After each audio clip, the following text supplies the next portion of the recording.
मैं कुलदीप शुक्ला आज आपके लिए एक विश्लेषण लेके आया हूं और ये मुझे लगता है कि ये विश्लेषण हमारे भारतीय होने के लिए बहुत ज़रूरी है, क्योंकि आज तक हम सारी चीज़ें पूरी तरीके से हम झेलते चले आए हैं। अभी पाकिस्तान जो भी करता था हम शायद सही से उसका जवाब नहीं देते थे। यही वजह थी कि आज तक हमें उसकी जो भी चीज़ें थी, जो भी करतूतें थी, उन्हें झेलना पड़ रहा था। लेकिन ये देखा जाए कि जब पहली बार जो अटैक हुआ था, पुलवामा अटैक, उसके बाद से रिएक्शन शुरू हुआ है।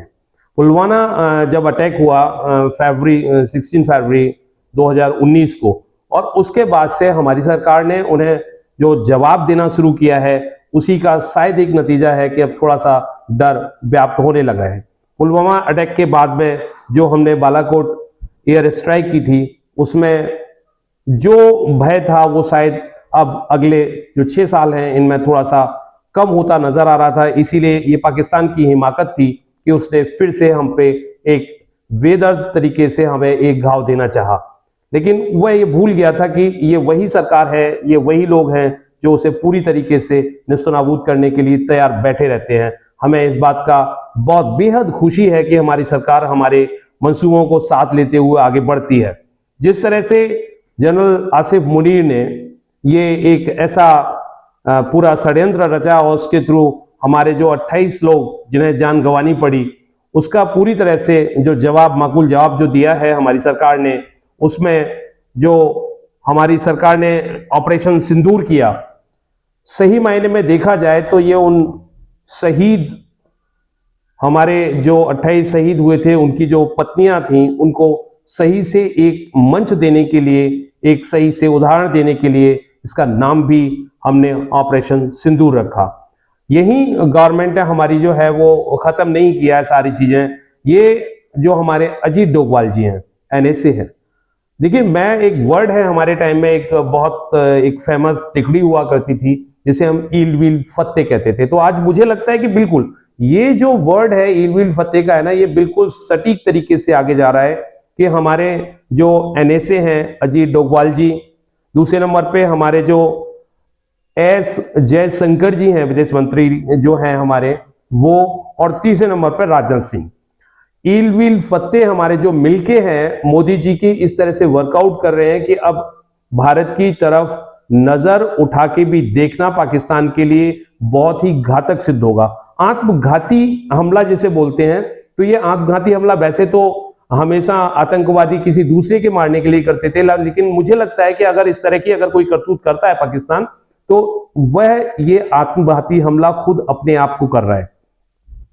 पानी से लेके दाना पानी बंद करने तक की अभी जो बात चल रही थी, अब इतने पर ही हम नहीं रुकने वाले हैं। ये हमारे ईल वील फत्ते यानी कि अजीत डोभाल जी, जयशंकर जी, एस जयशंकर जी और राजनाथ सिंह ने बता दिया है कि हम उतने में संतुष्ट नहीं होंगे जितना आप चाहते हैं। अब हमने उतने में संतुष्ट होना है जितने में हमारी जनता चाहती है, और इसीलिए आप बड़ी तेजी से जो पहलगांव अटैक हुआ था उसके 15 दिन के बाद में जो अभी 9 जगह पे ठिकाना बना के उनके सारे ऐसे आतंकवादी अड्डों को खत्म किया गया है, ये केवल शुरुआत मात्र है, ये अंतिम नहीं है, शुरुआत मात्र है। और उन्होंने नजर उठाने की जो कोशिश की, एक हवाई जहाज उन्होंने एयरक्राफ्ट भेजा, उसको सेकंडों में खत्म कर दिया गया। मतलब उनको ये बता दिया गया है कि अगर आप एक भी हमारे सामने अपना मंसूबा लाने की कोशिश करेंगे तो हम नेस्तनाबूद कर देंगे उसे। और दूसरा, जैसा कि कराची और दूसरी जगहों पे भी हमारे जो अटैक देखे जा रहे हैं, कहा जा रहा है कि ये अटैक जो हैं वो भारत के द्वारा किए गए हैं, और अगर दहलाया गया ये सारा तो ये मात्र शुरुआत होगी। देखिए, ये धमकियां देना उनको बंद कर देना चाहिए कि हमारे पास जो है एटम बम है या दूसरे तरह के ऐसे हैं मिशनरीज हैं। ये बिल्कुल गीदड़ भभकी की तरह ही उनके जो है वो वाक्य हम लोग बनाते चले जाएंगे, और आगे हमेशा हम पूरी तरह से अपनी गवर्नमेंट को सपोर्टेड करते हैं, इस बात को अपने जवानों को सपोर्टेड करते हैं कि वो हमेशा ऐसे ही लड़ते रहेंगे, तो हम खुद भी उनके साथ खड़े रहने के लिए तत्पर रहेंगे।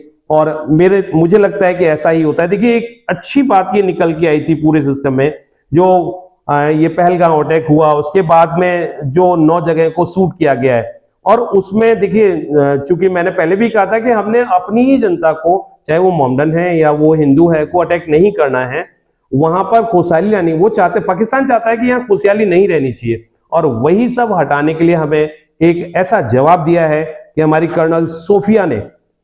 एक बात देखिए कि जो खुद से एक मुस्लिम महिला है और कर्नल सोफिया ने पूरे सिस्टम को अपने कमांड हेड में लेके उन 9 जगह को जिस तरह से निशाना बनाया है, जिस तरह से हमारी बहादुर जो सिपाही हैं कर्नल सोफिया जी, उन्होंने इस पूरे जो कमांड था उसको लिया है और उन्होंने पाकिस्तान को बता दिया है कि तुम्हारे यहाँ के लिए हमें मर्दों की आवश्यकता नहीं है, हमारे यहाँ की महिलाएं तुम्हारे यहाँ के लिए काफी है। ये बात को ये पूरी तरह से समझ लें और सोच लें, विचार लें कि हमें आगे क्या करना है।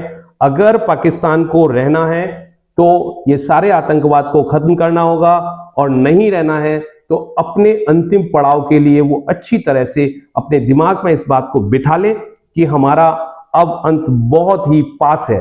पिछली बार जब हम लोग कराची पे हमला करने के लिए गए थे तो शायद इनके जो सिपाही थे उनको छोड़ दिया गया था, लेकिन आज पकड़ने की ही नौबत नहीं आएगी। हम अब काम करेंगे तो केवल इस बात के लिए कि हमें किसी को भी पकड़ना ना पड़े। हम करो मरो के सिस्टम में नहीं जा रहे हैं, मरो के सिस्टम में बिल्कुल नहीं जा रहे हैं। हम केवल जाएंगे तो मारने के लिए जाएंगे और मारने के बाद हमें पकड़ने की आवश्यकता शायद नहीं पड़ेगी। यही पूरी गवर्नमेंट की साइड स्ट्रेटेजी है कि ये सारी चीजें आगे चलती रहें और पाकिस्तान सुधर जाए और जितना जल्दी सुधर जाएगा उसके लिए बेहतर होगा। धन्यवाद।